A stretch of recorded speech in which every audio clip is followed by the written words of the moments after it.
का दिन है कि हम एक ऐसी आत्मा जिसको हमने देखा है उसका आज हम जन्मदिन मना रहे हैं। अफसोस ये होता है कि आप किसी मंदिर पर जाइए या किसी बड़े आदमी पर या किसी दूसरे उसमें जाइए तो उनका जन्मदिन हम बहुत खुशी से मनाते हैं, नाचते गाते हैं। कोई भजन का मनाता है, कोई किसी का मनाता है, उसका खुशी मनाते हैं। जिनको हमने देखा ही नहीं, जिनको हम अनुमान लगाते हैं, लेकिन जिनको हमने देखा है और जिनकी वजह से आज हम स्टेज पर यहाँ पर खड़े हैं और हम अपने बनाए हुए खुद प्यार में यहाँ पर हम अपना भाषण दे रहे हैं। साथियों, अगर मैं तो ये कहता हूँ अगर बाबा साहब ना होते तो शायद ये अवसर आज बोलने का आप सबको इस भव्य मंदिर में बैठने का शायद अवसर प्राप्त ना होता। लेकिन साथ साथ अफसोस ये होता है कि जब से जो हमारे यहाँ वरुण साहब जनरल सेक्रेटरी बने, इनकी भरसक प्रयास रहता है कि मैं ज़्यादा से ज़्यादा प्रोग्राम यहाँ पर करूं और इन्होंने किया भी है। ऐसे ऐसे प्रोग्राम यहाँ पर किए हैं जिनके बारे में जो पहली टीम थी वो सोचती भी नहीं थी। आज इनकी बदौलत आज हम ये जो 9 तारीख को ये प्रोग्राम हुआ बच्चों का, बहुत अच्छा। मैं तो उस प्रोग्राम में नहीं था, बाहर था, लेकिन मुझे पता लगा है, मैं रूपरेखा उसकी बनाकर गया था। बहुत अच्छा वो प्रोग्राम रहा और आज उन बच्चों को जो सक्सेस हुए और जो नहीं भी हुए, जो शामिल हुए, जो प्रतियोगिता में आए, हम उनको सम्मान देने का काम करेंगे।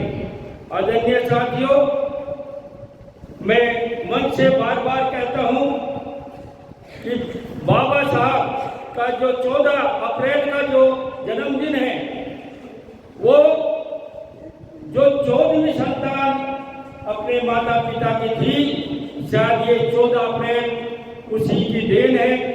बाबा साहब 1891 में जो महू, जो इंदौर में आज जो मध्य प्रदेश में है, वहाँ पर वे पैदा हुए।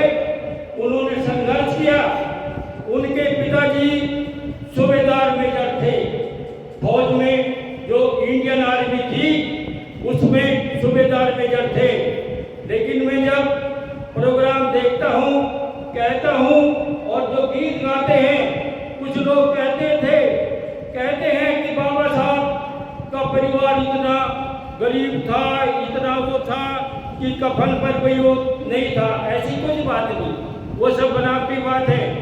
बाबा साहब सूबेदार मेजर उस टाइम के बड़ी पोस्ट हुआ करती थी आर्मी में, उनके संतान थे। तो बाबा साहब ने जो आपके लिए कॉन्स्टिट्यूशन दिया, साथियों मैं आपसे अनुरोध करना चाहूँगा कि उस कॉन्स्टिट्यूशन पर आज ये केंद्र की सरकार कुठाराघात कर रही है। आपके जो जब पैर हैं, पैर के नीचे से जमीन को खोदा जा रहा है और एक ऐसा समय आएगा जब उस जमीन पर आप खड़े नहीं होंगे और आप गिर जाएंगे। उसका एक बहुत चालाकी से एक इन्होंने निकाला है निजीकरण। आपने देखा होगा रेलवे में बहुत बड़ा डिपार्टमेंट रेलवे है, उसका भी निजीकरण होगा। याज रानी बहुत बड़ा डिपार्टमेंट है, उसका भी होगा। BSNL है, एयर इंडिया है और LIC है, सबको इन्होंने निजीकरण के माध्यम से, आपकी जो रिजर्वेशन के माध्यम से जो SC ST OBC के जो लोग लगते थे, उनका जो रिक्रूटमेंट है वो बंद कर दिया।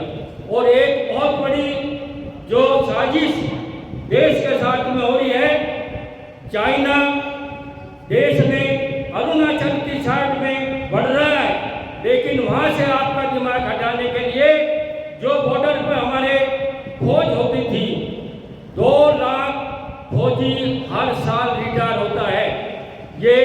कैलकुलेशन है, जो लोग टीवी देखते हैं, पेपर पढ़ते हैं, 2 लाख जो सैनिक है, जो हर साल वो रिटायर होता है, तो 9 साल में कितना रिटायरमेंट हो गया?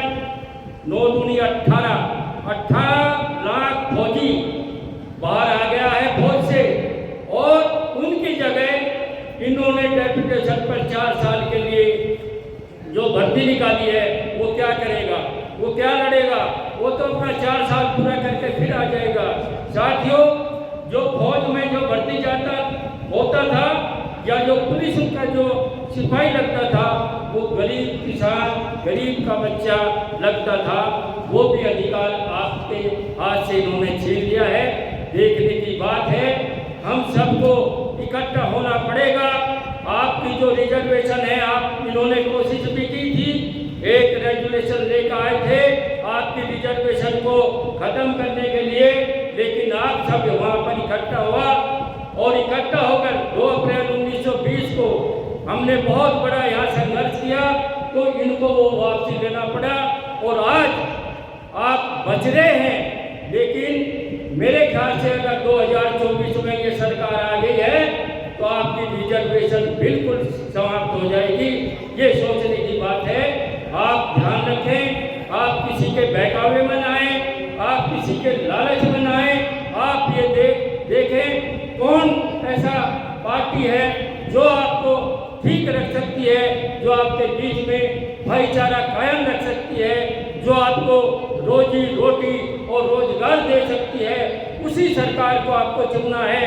मैं किसी की एक पार्टी की बात नहीं करूँगा, लेकिन जो नई पार्टी कहते हैं कि हमने जो दिया, हमें अफसोस है। मोदी जी बाहर जाकर विदेश में ये कहते हैं कि मुझे अफसोस है कि मैं भारत में पैदा हुआ।